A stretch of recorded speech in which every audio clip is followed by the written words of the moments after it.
Champions trophy 2025 अगले साल फरवरी और मार्च में आयोजित होने वाली है और चैंपियंस ट्रॉफी को लेकर विवाद अब गहराता हुआ जा रहा है। आईसीसी के द्वारा जब से चैंपियंस ट्रॉफी का जो इवेंट था वो कैंसिल किया गया, उसके बाद से कयास ये लगाए जा रहे हैं कि अब चैंपियंस ट्रॉफी क्या हाइब्रिड मॉडल के तहत होगी या फिर पूरी तरीके से पाकिस्तान में होगी या फिर किसी एक नए वेन्यू में शिफ्ट कराई जाएगी। आपको बता दें कि हाल ही में पाकिस्तान के द्वारा मंशा जाहिर कर दी गई थी कि चैंपियंस ट्रॉफी पूरी तरीके से पाकिस्तान में हो और उसी बात पर अभी भी पाकिस्तान अड़ा हुआ है। आपको बता दें कि मोहसिन नकवी जो कि पीसीबी के चेयरमैन हैं, उन्होंने आज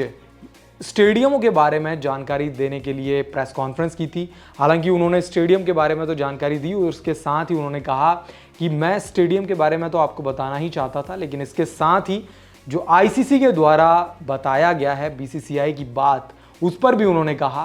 कि हम भारत से यही चाहते हैं कि भारत यहाँ पर चैंपियंस ट्रॉफी खेलने आए। लेकिन हाइब्रिड मॉडल को लेकर जब सवाल उठा तो वहाँ पर उन्होंने कहा कि पाकिस्तान हाइब्रिड मॉडल के पक्ष में नहीं है, चैंपियंस ट्रॉफी को किसी भी हाल में हाइब्रिड मॉडल के तहत नहीं कराने दिया जाएगा। तो ऐसे में पाकिस्तान एक तरफ जहां अड़ा हुआ है कि हाइब्रिड मॉडल के तहत चैंपियंस ट्रॉफी का आयोजन नहीं होगा, तो वहीं दूसरी तरफ भारत भी चाहता है कि चैंपियंस ट्रॉफी या तो हाइब्रिड मॉडल में हो या फिर किसी एक पूरी तरीके से नए वेन्यू में शिफ्ट कराई जाए। भले ही होस्टिंग राइट्स पाकिस्तान के पास ही हों, लेकिन भारत चाहता है कि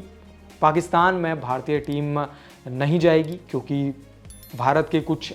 वजह हैं, सिक्योरिटी रीजन्स हैं, इसके अलावा गवर्नमेंटल इश्यूज़ भी हैं। तो इन तमाम वजहों से भारत अपनी टीम नहीं भेजना चाह रहा है। तो अब ऐसे में देखना दिलचस्प हो जाएगा कि किस तरीके से यहाँ पर चैंपियंस ट्रॉफी 2025 का आयोजन होता है और किस तरीके से यहाँ पर चैंपियंस ट्रॉफी की अब रूपरेखा तैयार होती है, क्योंकि इस वक्त ना तो पीसीबी चेयरमैन मानने को तैयार हैं और बीसीसीआई का स्टैंड जो है वो अपना स्टैंड है। इसके अलावा आईसीसी इन दोनों के बीच में फंसा हुआ है और उनको समझ में नहीं आ रहा है इस वक्त कि क्या कुछ करना चाहिए। सूत्रों के मुताबिक से कुछ खबरें ये भी आ रही थी कि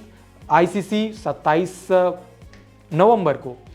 चैंपियंस ट्रॉफी का एक शेड्यूल तैयार करके उसको लॉन्च करने वाला था और वो जो शेड्यूल था वो हाइब्रिड मॉडल के तहत वाला शेड्यूल था। लेकिन पाकिस्तान इस वक्त हाइब्रिड मॉडल के पक्ष में नहीं है, जिस वजह से अब देखना दिलचस्प हो जाएगा कि किस तरीके से यहाँ पर चैंपियंस ट्रॉफी आगे इसका रुख अपनाया जाता है, किस तरीके से ये अब आगे आयोजित होगी। तो इस सब के ऊपर क्लैरिफिकेशन तो आना अभी बाकी है, तो देखना दिलचस्प होगा किस तरीके से अब आने वाली प्रक्रियाएं होती हैं। हम आपके लिए चैंपियंस ट्रॉफी 2025 से जुड़ी हर अपडेट्स लेकर आते रहेंगे। स्पोर्ट्स से जुड़ी तमाम खबरों के लिए वन इंडिया हिंदी के साथ बने रहें।